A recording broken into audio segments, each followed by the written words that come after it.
जीवन और मृत्यु दोनों विकल्पों में से एक समय में एक ही विकल्प में रह सकता है, जीवन या मृत्यु। मैंने जीवित ही मृत्यु विकल्प का ही चयन किया है। तात्पर्य जीवित ही। मृत्यु यथार्थ खुद का ही अस्तित्व समाप्त किया है। प्रत्येक कोई खुद को स्थापित करता, क्योंकि वो बुद्धि के दृष्टिकोण में ही है।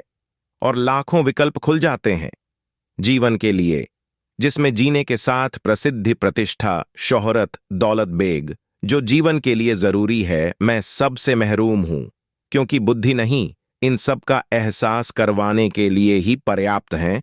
जैसे सपन अवस्था में उत्पन्न होने वाले दृश्य, लोग, कृत, सब कुछ बुद्धि द्वारा संचालित आयोजित कार्यक्रम प्रस्तुत ही होता, जिसमें हम खुद को ही नहीं देख सकते। शेष सब कुछ को एहसास होता है और शेष सब कोई भी नहीं होता। और उस अवस्था सच मानते हैं जागृत अवस्था में आने के पश्चात पता चलता है वो तो एक सपना था, जिसका जागृत अवस्था से कोई तात्पर्य नहीं है, और उस भ्रम से मुक्त हो जाते हैं। इसी प्रकार मृत्यु के पश्चात पता चलता है कि जीवन का जीवित ही तात्पर्य था। मृत्यु के पश्चात कोई भी मतलब नहीं है। जीवन का महत्व सिर्फ बुद्धि ही है, जिससे एहसास होता है। मृत्यु के साथ ही बुद्धि का अस्तित्व ही समाप्त हो जाता है। योग साधना ध्यान बुद्धि से ही है और जीवित ही संभव है, जिनका मृत्यु उपरांत कोई लेन देन नहीं है। मृत्यु उपरांत के रहस्य को जीवित ही समझना हो तो जीवित ही बुद्धि के दृष्टिकोण का अस्तित्व ही समाप्त करना पड़ता है, जो सबसे अधिक आसान है। कोई भी व्यक्ति खुद को सिर्फ एक पल में समझ सकता है, दूसरा कोई समझ पाए सदियां युग वर्ष भी कम है। खुद को समझने के लिए खुद ही सक्षम, निपुण, समर्थ, सर्वश्रेष्ठ है। प्रत्येक सरल सहज व्यक्ति ही निर्मल सक्षम है।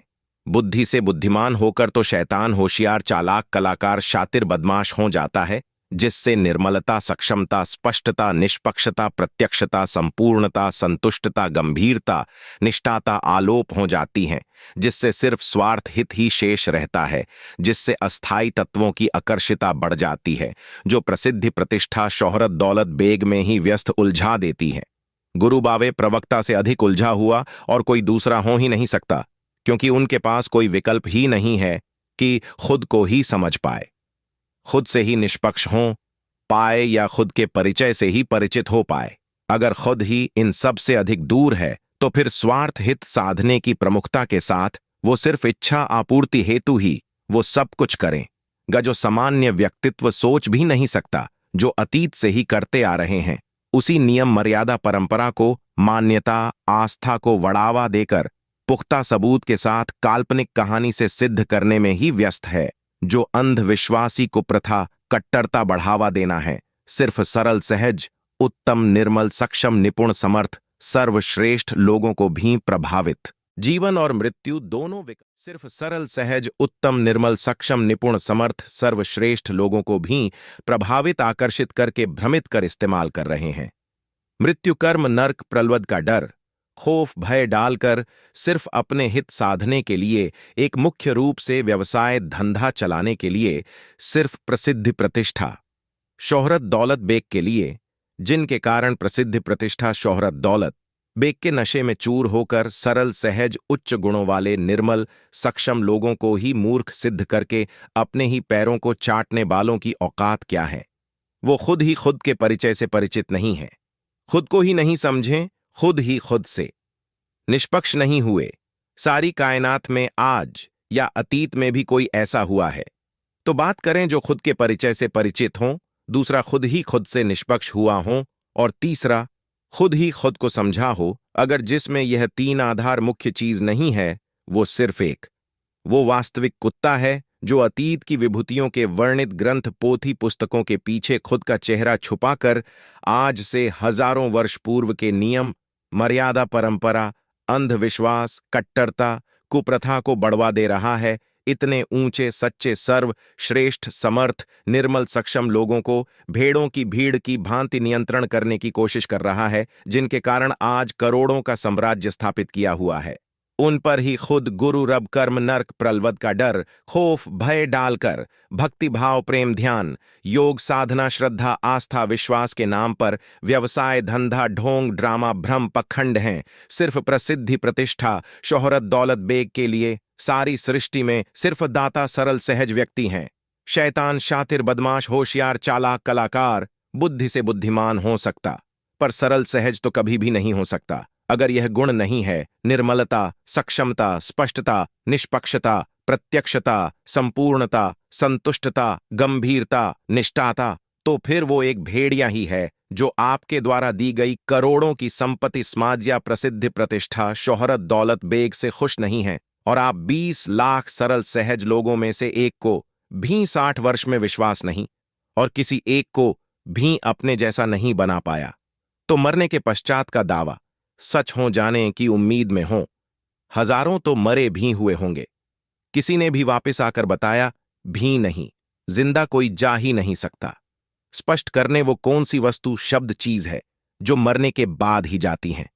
जिंदा जाने में क्या सक्षम नहीं है? अगर आप खुद जिंदा जाते हो ध्यान या कैसे भी, और किसी एक को भी क्यों नहीं ले गए? अगर ले गए हों तो शेष सब को क्यों नहीं ले गए? आप में वो खास है जिससे आप जाते हो, शेष सब क्यों नहीं जा सकते? उस असक्षमता को आप सक्षमता में क्यों नहीं बदल पाए किसी एक भी व्यक्ति में, सत्यनिष्ठा से? अगर आप ध्यान समाधि से बहा अगर गए हों तो फिर दोबारा इस गंदी दुनिया या रंज वीर्य से निर्मित देह में आने का शौक सिर्फ सरल सहज उत्तम शौक था। अगर खुद को समझने को प्राथमिकता देते हो या आपने खुद को समझा है तो फिर दूसरों की स्तुति या आलोचना क्यों? मैं खुद को समझा हूं तो ही स्पष्ट कर रहा हूं कि मेरे अनंत सूक्ष्म अक्ष के प्रतिबिंब का भी स्थान नहीं है। साफ मेरे कहने तात्पर्य है कि कोई भी आत्मा परमात्मा नहीं है, दुगलापन है ही नहीं। अगर यह कहते हो रब और आत्मा है तो उनको संक्षेप में वर्णन करें। कितनी आत्मा है और उनकी छवि स्वरूप कैसा है, और किन किन लोगों की दूरी कितनी, क्या वो भौतिक सृष्टि का हिस्सा है या सिर्फ काल्पनिक अस्तित्व है? इतना कुछ इतने ही सरल निर्मल सहज लोगों ने दिया है, उनके साथ ही झूठ बोलने में। अगर आपके अंदर आत्मा है तो कांपती नहीं? अगर आपने कुछ प्रत्यक्ष देखा है तो दिखाते क्यों नहीं? अगर नहीं तो साफ बताते क्यों नहीं? खौफ, डर, भय तो ऐसा डाल रखा है, पता नहीं मैं ही रब हूं। अगर खुद ही रब हैं तो खुद को क्यों नहीं स्वस्थ रख सकते? शरीर स्वास्थ्य से वंचित क्यों हो? शब्द वाणी वर्णित करना एक सिर्फ कला है। जैसे कबीर थे, कुछ गुणों से श्रेष्ठ होने वाले को सिर्फ कलाकार ही कहते हैं, रब नहीं। एक अच्छे कलाकार भीड़ जुटाने में माहिर और अदद से मजबूर भी। खुद को समझने वाले के लिए कोई दुनिया ही नहीं होती जो महसूस कर रहे हैं। ये सब सपने की भांति बुद्धि का दृष्टिकोण है और कुछ भी नहीं। आप इसी सपने में ही बड़ी बड़ी इमरतें, साम्राज्य खड़ा करने में ही व्यस्त हो गए। मृत्यु तो है ही नहीं। मृत्यु के पश्चात भी खुद को कायम रखने का भी इंतजाम कर दिया है। दूसरों को मुक्ति देकर खुद को इसी अस्थाई दुनिया में ही हाजिर रहना है क्या? लोग मगने आए और उनकी मुरादें पूरी करने में मशरूफ रहने का प्रोग्राम किया है। अस्थाई तत्वों में इतनी अधिक मशरूफियत अच्छी नहीं होती। अब तो इतनी अधिक प्रतिष्ठाता हो गई होगी, अच्छा बुरा प्रतीत होता होगा। आप अच्छे सच्चे लगते थे। मैं इस कम वक्त दुनिया में सिर्फ आपके लिए आया था। आपको लेने मेरा लक्ष्य मुक्ति या रब कभी भी न था। ये खे है मूर्खों का, दाना या चौगा है बुद्धि के दृष्टिकोण।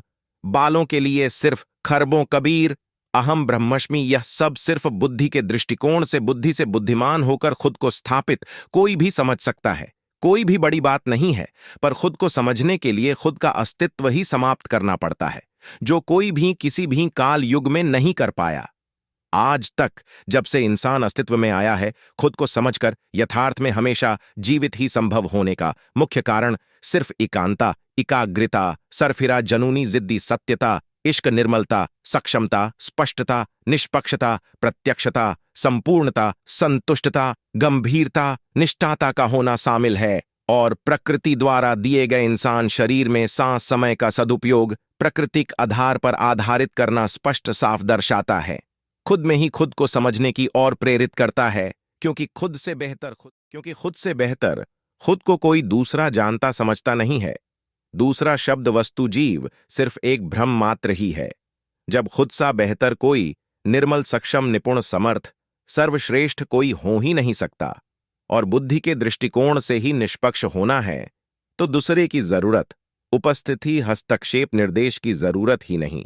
खुद में ही खुद के भीतर ढूंढने को कुछ है ही नहीं, समझने को बहुत कुछ है, क्योंकि अनंत विशाल भौतिक सृष्टि और शरीर सिर्फ एक समान गुणों, अस्थाई तत्वों से निर्मित है, जो गर्दिश में गतिशील हैं, अनेकों आयाम में और हजारों स्तरों में भिन्न भिन्न गति से हर पल विस्तार की ओर बढ़ रहे, जो प्रत्येक जीव की बुद्धि की स्मृति कोश में मौजूद सूक्ष्मता से अंकित है, जिसको कोई भी व्यक्ति बुद्धि के दृष्टिकोण से बुद्धि से बुद्धिमान होकर खुद को स्थापित करके समझ जान सकता है।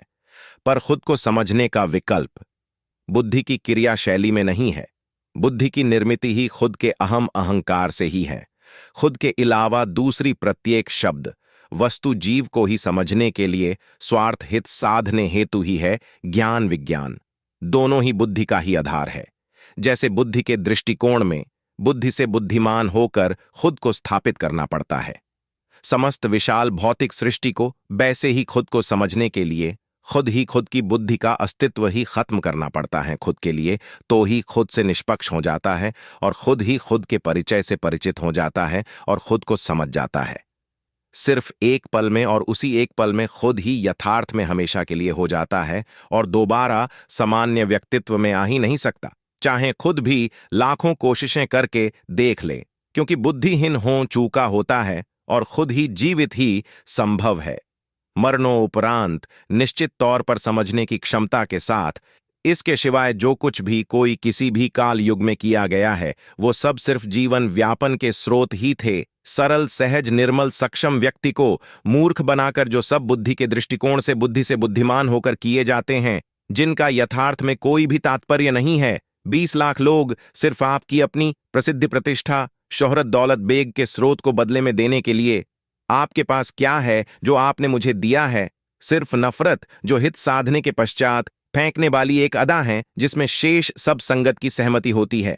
सारी संगत में कोई भी आरोप लगा दो और सरेआम दंडित करके निकाल दो और शब्द काटने से दफा कर दो। बावे प्रवक्ता गुरु को कौन है पूछने वाला, करोड़ों अंधविश्वासी भक्त की सहमति भी साथ होती है। एक बार एक गुरु के प्रेम में समर्पित था और प्रेम में ही पागल हो गया था। उसको ही मेरी तरह ही तंज कसा करते थे और फ्राटी कह के बुलाते थे, कुदृष्ट से देखना, और उससे तंग आ गए थे। वो चौथी मंजिल पर चढ़ गया और सतगुरु की जय बोलकर ऊपर से ही छलंग लगा, क्योंकि खुद से बेहतर खुद को कोई दूसरा जानता समझता नहीं है। दूसरा शब्द वस्तु जीव सिर्फ एक भ्रम मात्र ही है। जब खुद सा बेहतर